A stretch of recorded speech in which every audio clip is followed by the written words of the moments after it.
अच्छा, मुझे मोहसिन नकवी साहब ने कल एक बोला है एक प्रेस टॉक में कि हमने मरगला के दामन में 1000 एकड़ का पार्क बनाना है, इनकी ज़मीनों पे बनाना है। ये मेरी माएँ खड़ी हुई हैं, ये मेरे बच्चे हैं छोटे छोटे, देखें, ठीक है, जिनके स्कूल जाने की उम्र है, ठीक है। इनके घरों को मिसमार करके, इनके घरों को डिमोलिश करके मोहसिन नकवी साहब इनके घरों पे पार्क बनाना चाहते हैं।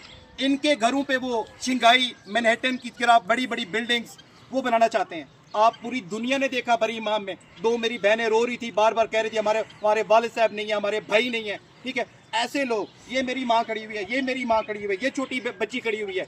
मोहसिन नकवी साहब इनके घरों को डिमोलिश करके, इनके घरों को तोड़कर यहाँ पे पार्क बनाना चाहते हैं। ये कौन सा कानून है यार? ये कौन सा मुल्क है?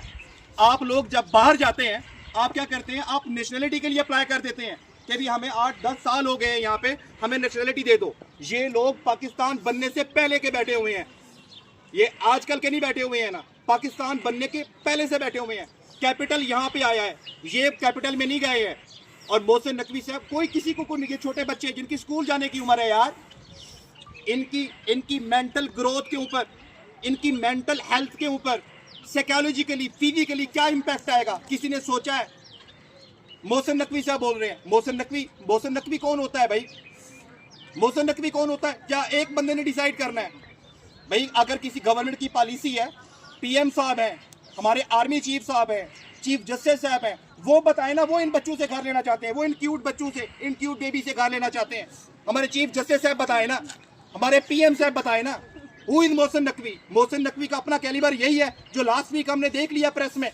क्या कह रहा है वो कि सीडीए को में अगर मुझे भी काम पड़े तो मुझे 10 लाख रिश्वत देनी पड़ेगी।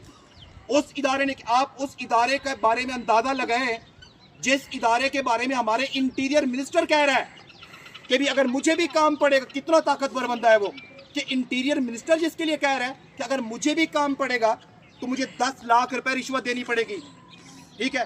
उस इदारे ने इन मेरी माँ ये बेवा है, मेरी माँ ये बेवा है, ठीक है, इधर मेरी माँ बेवा है, ठीक है। आप मुझे बताएं, क्या आपका जोर इन गरीबों पे चलता है? आपने खुद कराची में प्रेस टॉक में क्या बोला?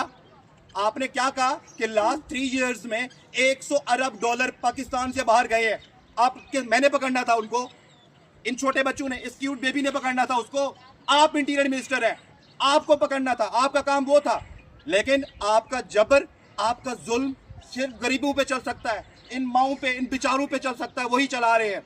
किसी बड़े बिजनेस टाइकून को पकड़े ना। और आखिर में मुझे एक बात कहनी है बस, वो मैं सैदपुर, बरीमा, मलपुर को नहीं कह रहा हूँ, मैं पूरे पाकिस्तान को कह रहा हूँ, क्योंकि मैं इनका बेटा हूँ, मैं इनका बाबा, इनका भाई हूँ। मैंने पूरे पाकिस्तान को एक बात करनी है कि अगर जिंदा है तो घर तोड़ रहे हैं, अगर ये जिंदा है तो घर तोड़ रहे हैं। मशीन पीछे खड़ी हुई है। जब मर जाते हैं अर्थक्वेक की वजह से, जल्जले की वजह से, फ्लड की वजह से, फिर ये तस्वीरें बनाने आ जाते हैं, चेक देते हैं कि जी यहाँ पे सैलाब आया है, यहाँ पे अर्थक्वेक आया है। उस टाइम फिर मैं कह रहा हूँ, पूरे पाकिस्तान से मेरी रिक्वेस्ट है, आप लोगों ने इनकी आवाज बननी है। आप लोगों ने इनसे चेक नहीं लेने हैं, इनसे पैसे नहीं लेने हैं, क्योंकि ये दोगले हैं। मैं कह रहा हूँ ये दोगले हैं। अगर दोगले ना होते, ये मेरी माँ, ये रो रही है मेरी माँ, इनको, इनके आंसू को देखते हैं, इन बुजुर्गों के आंसू को देखते हैं। ये सिर्फ तस्वीरें बनाने के लिए नाटक करते हैं। ये कोई इसमें कोई, अगर इनके अवाम के हमदर्द होते, अगर इनके हमदर्द होते तो यार, अगर डिमोलिश करना ही था ना, तो फिर भी उसका एक तरीका हो सकता था ना। आप एक कैंप लगाते, लोगों को अलग वहां पे लेके जाते, उनका पानी, उनकी बिजली, उनकी गैस सब बंद कर दिया, सिर्फ बच्चों को रहने दिया, उनके सामने उनके घर तोड़े हैं। मुझे जो प्रॉब्लम है, मुझे प्रॉब्लम यह है कि ये छोटी बच्ची, ये बच्चे, कि जब इनके सामने आप इनका घर तोड़ेंगे, घर का जो मलबा है उसकी तो कंपनसेशन है, माली नुकसान है, लेकिन इसकी mental growth, psychologically, physically, even stunt growth होगी इसकी, कि इसका जो फ्यूचर था वो किधर गया है? क्या कोई भी हुकूमत इन छोटे बच्चों का फ्यूचर खत्म कर सकती है? ये सवाल मैं आप लोगों के लिए छोड़े जा रहा हूँ। Thank you.